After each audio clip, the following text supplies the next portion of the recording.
Yeah, it's Tales from the Jails with John G. Sutton here.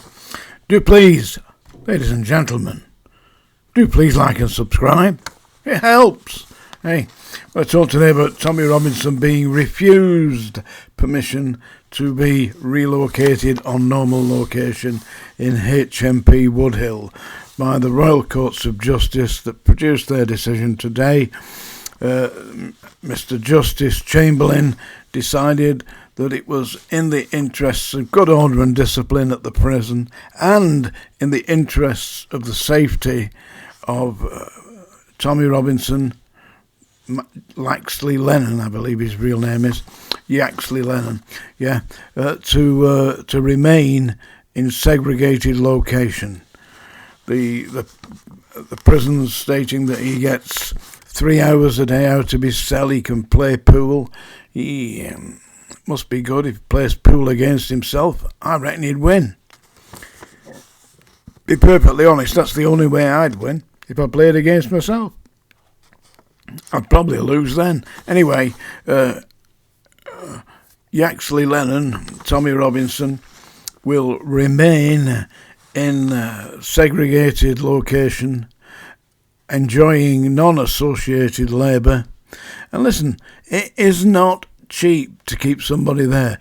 You got 3 or 4 staff instead of him being on the general location. So they are doing this for a serious reason.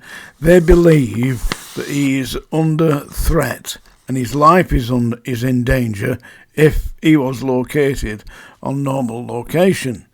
Now, I understand that they've had psychological assessments of Tommy Robinson that says that the psychiatrist that examined him apparently came to the conclusion that it's causing post-traumatic stress disorder and all manner of problems that are surmounting this. And despite this being reported to the court and read to the court and read by the judge, Mr. Justice Chamberlain, it was decided that in the interests of good order at the prison and for the safety of Tommy Robinson, he must, as long as he is in custody, remain in segregated location.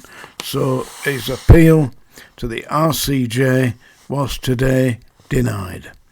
I'm sure that Tommy Robinson doesn't agree with that, but having seen what can happen to people who are extremely notorious when on normal location, I believe that he should be thankful that he hasn't received what he wished for, because there will be people out there who have taken great exception to his rhetoric.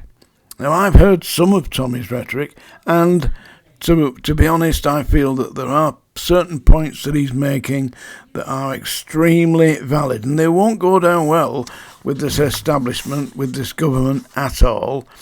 But the idea that the government is actually torturing him, it seems a little bit of an extreme attitude. He's found himself in prison because of his actions in committing contempt of court. And as long as the prison sentence stands, then I do not believe that anybody like Keir Starmer or the Secretary of State for Justice is going to intervene and say, I want this man to receive extreme treatment. No, they wouldn't do it. And listen, if I was the staff and I received an order like that, I wouldn't obey it. You are required, as a standard practice in British society and British law, that you do not accept unlawful orders. And I, in my time, have refused numerous such unlawful orders. If you read my books, you'll see that I wasn't exactly following the rules and regulations as set down by people who were in immediate authority, because they were wrong.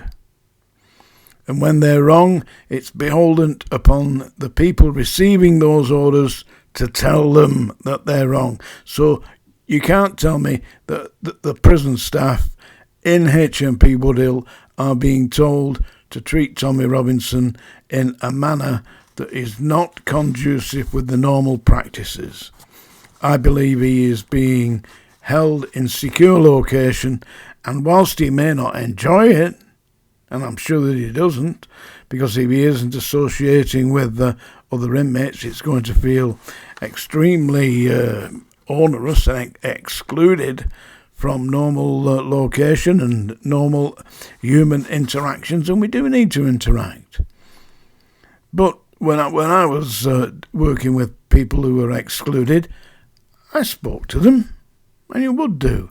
Unless you were down the block at Strangeways, where the staff operated what's known as a silent regime. That is, they wouldn't speak to the inmates. Open them one at a time, point towards the latrines, the ablutions, and not say anything. Point, and after a minute or so they point back, and that's it. No word spoken. And if the inmates did try to say anything or engage you didn't reply. That was and the problem was, I mean, as I said, I previously would refuse to accept strange instructions like that. Yeah, but down the block at Strangeways, you'd end up with him. They didn't mess about down there. No, the Black Dog, Bootsy, what was the other one? The Chinese Money Box, all that gang. Yeah, and they were backed up by Norman Brown. Can do no wrong. The block was the answer to problems at Strangeways. Maybe at HMP Woodhill this is the same thing. But there is light at the end of the tunnel here for Tommy Robinson, because his legal team, which I believe is partly funded by Elon Musk of all people, the hell's he doing interfering in the British justice system? Yeah, apparently he's funding one of the barristers, one of the KCs, the King's Counsel, representing Tommy Robinson, apparently. But they've submitted an appeal against the conviction for and sentencing for Tommy Robinson for contempt, and that appeal will be held on the 11th of April, so I believe. Now, it's my opinion that they may very well uphold this appeal and consider the sentence of 18 months to be too severe. So I think that Tommy Robinson has got a great chance here of actually being released, and we'll find out on the 11th of April, which is not that far away. So I assume you're not watching this, Tommy, but if anybody's watching this who knows him, you tell him from John. I've been to the RCJ numerous times, and I believe that at times when sentences appear too harsh, and to me, honestly, this looks extremely harsh, nobody has been injured, all he's done is defy the courts. The system doesn't like that. But then again, it isn't completely and totally vindictive. I still believe in British justice. I don't believe in the tooth fairy.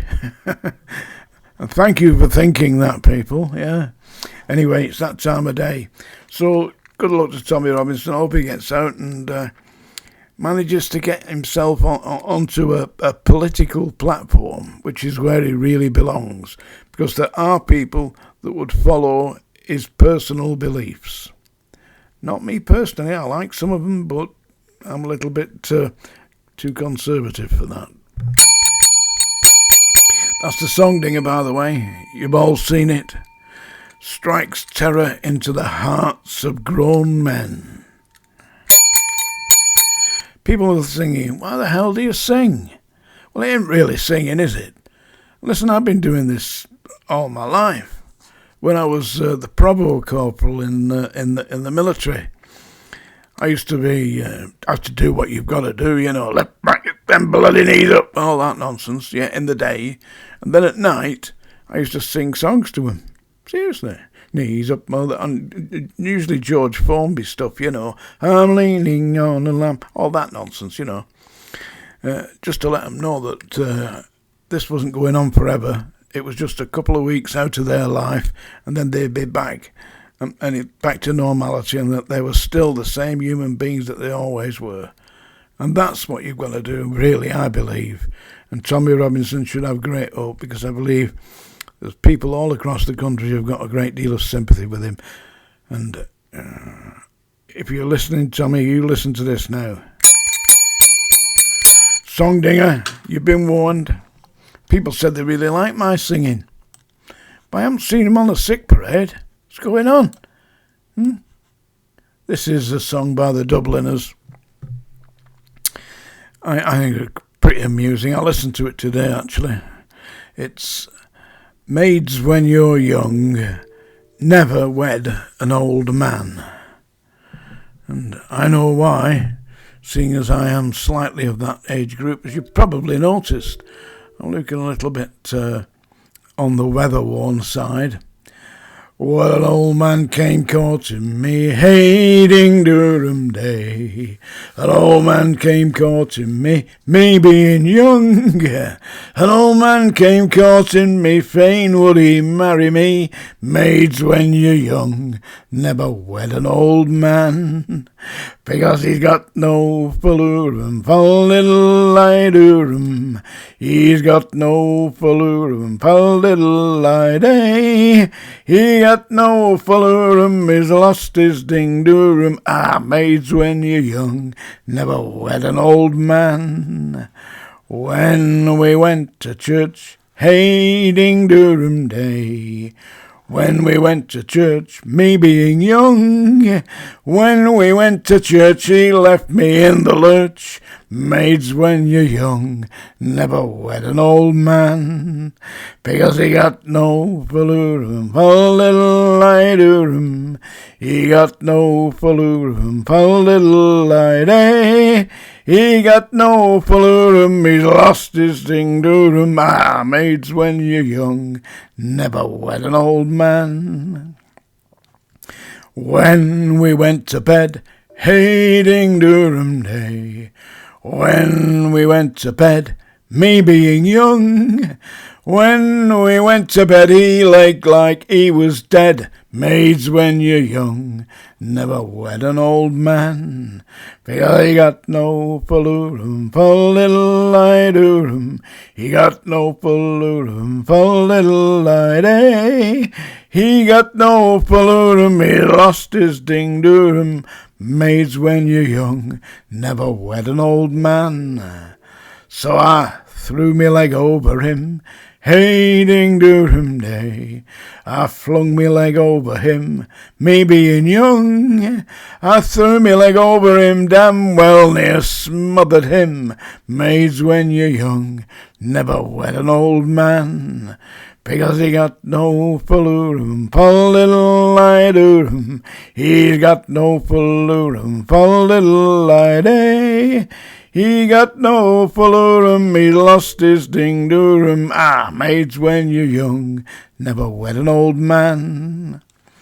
Now when we went to sleep, hey, ding Durham day. When we went to sleep, me being young.